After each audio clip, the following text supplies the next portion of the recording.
Hello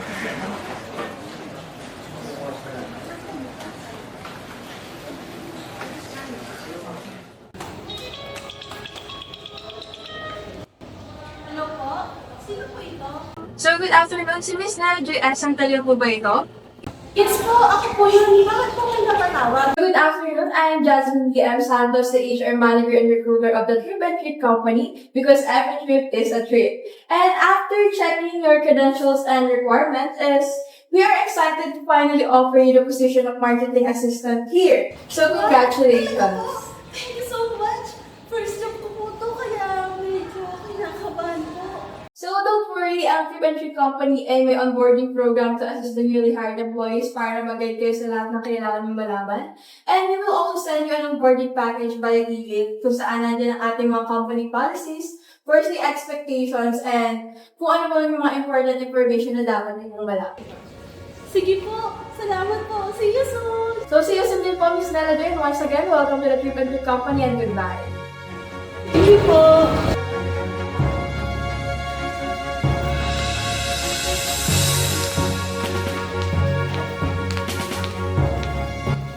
Trip and treat! Nandito na ako!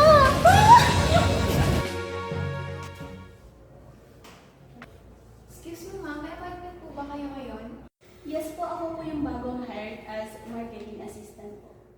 So kayo po si Miss Santelan. Yes po. Okay. So, welcome to Trip and Treat Company because every trip is a treat. So, HR is expecting you. So, maaari na po tayo umakit sa taas sa HR room po.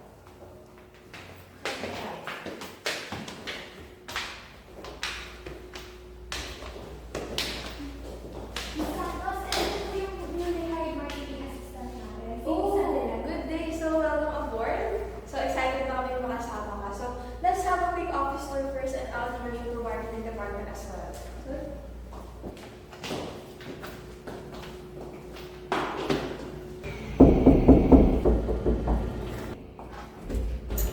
So, excuse me, everyone.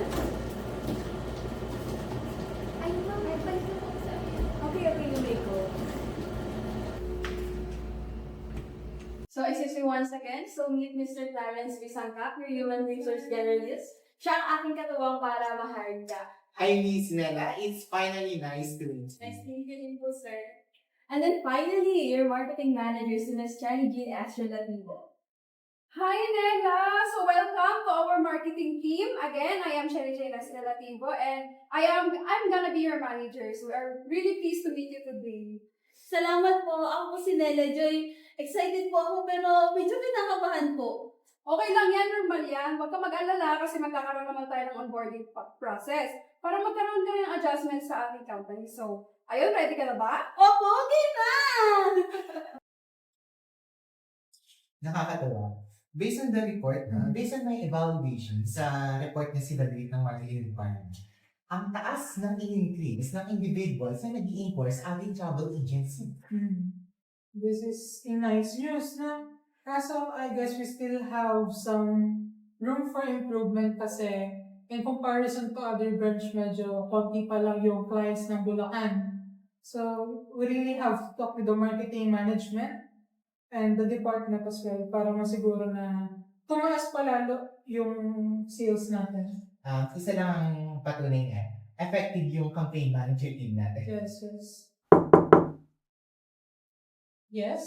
Good morning, ma'am and sir. Dito po ba yung onboarding program? Good morning, yes. Ito nga yung onboarding program session. Okay, kayo may mga bagong hire? Yes po. Okay, let's have a seat. Welcome. Welcome, guys.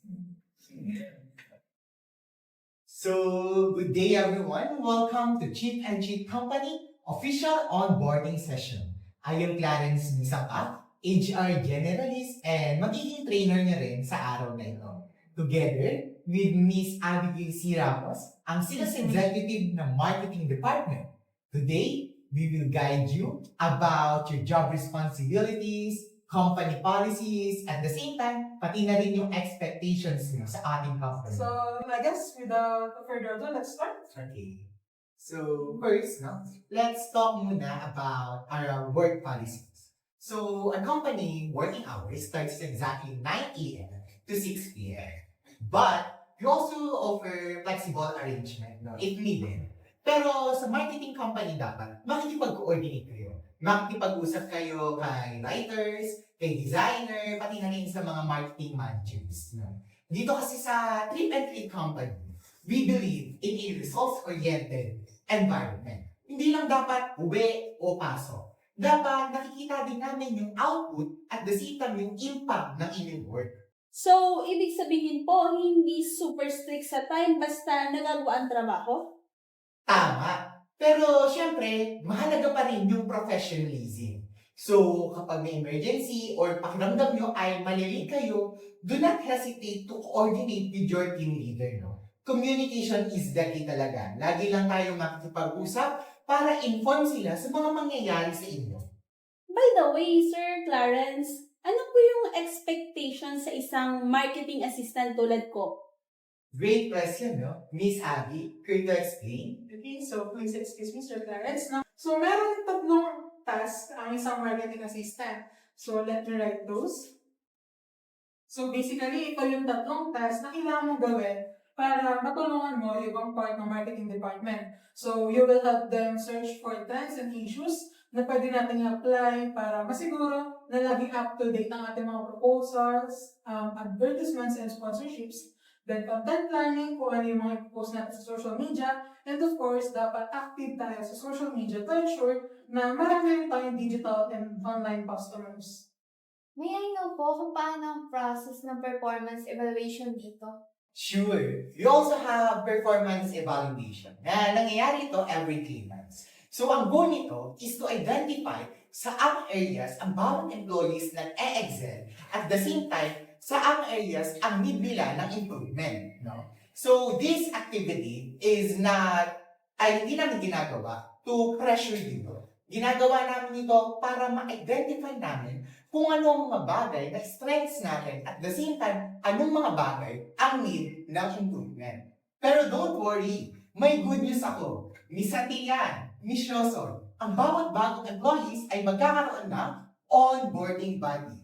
Miss Atian, Miss Yoson, meet Miss Ramos. Siya ang sales executive ng marketing department at ang inyong magiging mentor.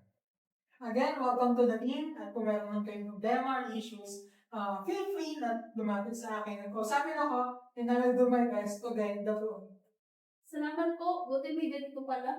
Pero na lang ako. Magsahin mo. Sige, sama na lang ako. Oh, Nena, nag-iwas ka na pala sa company. Kamusta naman so far?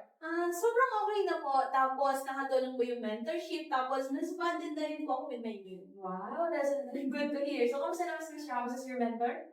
No bad comments po siya. Tapos, talagang nakatulong po siya sa akin. Lalo na nung nabigyan niya po ako ng first project about advertising our products during the holidays. Holiday season po. Siyempre, siya po yung nagbigay sa akin ng list of trends and to execute the project properly. Wow. So, Shiba, and then good news, meron tayong 5-day digital marketing workshops sa ating Manila branch next month. So, isasama kita. What do you think? Ay, gusto ko po yan. Sure? Yes po. Ayan, grab mo yung opportunity para maging mas successful yung department natin. Kasi maganda na magkaroon ka ng mga workshop. Sana nga po. Yes, Ma'am Delarigo, hinahanap na po ngayon si CEO at ng investors for the quarterly meeting po. Okay? Alisan niyo na dito sa mga workshop na kaya. Good to see you again, Nella. Sure po. See you again sa inyo.